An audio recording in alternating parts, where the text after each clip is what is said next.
This lesson talks about factoring perfect square trinomials and the difference of squares. Perfect square trinomials have two forms, a squared plus 2ab plus b squared, which is equal to a plus b squared, or they can be written as a squared minus 2ab plus b squared, which is equal to a minus b squared. The only difference between the two formats is the sign between the a and the b. Notice both of them have an a squared, both of them have a b squared, and in the middle we have 2 times a times b. When 2ab is positive, we'll write a plus b squared.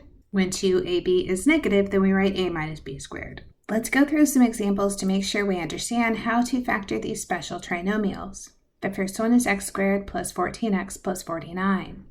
What we're looking at is that x squared can be written as x quantity squared. 49 can be written as 7 quantity squared. And what we're kind of asking ourselves is this middle term 14x equal to 2 times x times 7, which it is.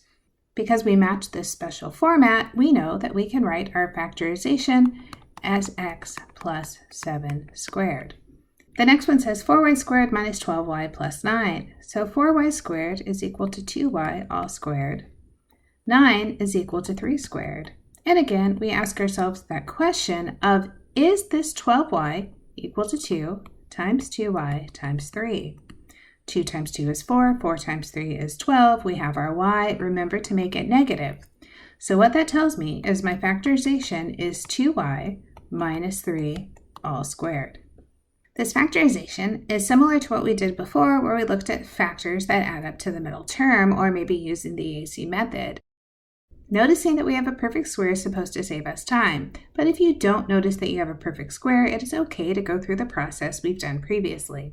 Another special factorization that we use is the difference of squares. This looks like a squared minus b squared is a plus b times a minus b. A plus b and a minus b are called conjugates. They are the same terms, the only difference is the sign between the terms. These are easier to recognize because you notice there are only two terms in the expression. So we have a binomial we're factoring instead of a trinomial that we're used to factoring. So x squared minus 81 is x squared minus 9 squared. When we factor that, we write x plus 9 and x minus 9. When I look at 49x squared minus 25y squared, 49x squared looks like 7x squared. 25y squared looks like 5y squared. So as we separate it and write it as the conjugates of 7x plus 5y and 7x minus 5y, we see this nice factorization. My next one says x squared plus 64, and we want to stop here and say, I can't factor that. Our rule was looking at the difference of squares. It wasn't the sum of squares. So anytime you get a sum of squares, like x squared plus 64, you just say that the binomial is prime. There's nothing that I can factor out of x squared plus 64. When I look at x squared minus 1, I can factor that. That gives me x plus 1 and x minus 1. The remainder of the problems I'm going to do in this video are a mixture of the different types of factorization we've done. It's important to be able to apply our strategies to any kind of polynomial that we're given. The first one says 3y squared minus 48. It only has two terms, so I'm thinking it looks like the difference of squares, except for the fact that 3 is not a perfect square.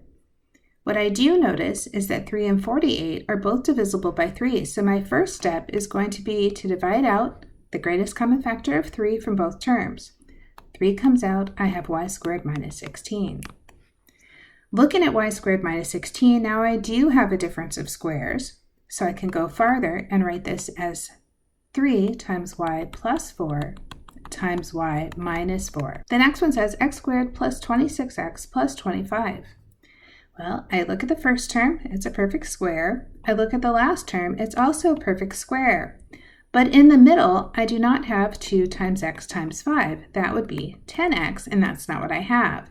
So this is not a perfect square trinomial. This shows me that every time I have a perfect square as my first term and the last term doesn't mean that I'm going to have a perfect square trinomial. Instead, I need to find factors of 25 that add up to 26. That would be x plus 1 and x plus 25. The next one has a higher power. I have y to the fourth minus 16. Even though it's y to the fourth and not y squared, it's still a perfect square. What I have is y to the fourth is y squared squared. 16 is 4 squared. So I have a difference of squares. I'm going to write the conjugates, y squared plus 4 and y squared minus 4. Now we just talked about when I have a sum of squares, I can't factor it any further. So y squared plus 4 is exactly how we want to leave it. But the y squared minus 4 is again a difference of squares, so I can factor even further. Y squared minus 4 becomes y plus 2 and y minus 2. Next I have x squared minus 20x plus 100. So let's check our terms. X squared is just x squared. 100 is 10 squared. So we ask ourselves the question, is the middle term 2 times x times 10? And it is. 2 times x times 10 is 20x, and yes, I remember to put the negative there. This shows me my factorization is x minus 10 squared. Remember, look at the sign of the middle term to determine what sign goes in the factorization. Next, I have x squared plus 8x plus 9. X is a perfect square. 9 is 3 squared, but in the middle, 2 times x times 3 is not equal to 8x. So if you think about factors of 9, I have 9 and 1. I have 3 and 3. 9 and 1 makes 10. 3 and 3 makes 6.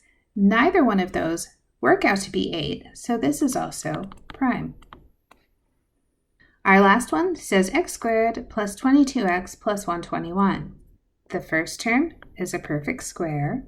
121 is 11 squared. 2 times x times 11 is equal to 22, so we have a perfect square of x plus 11 all squared.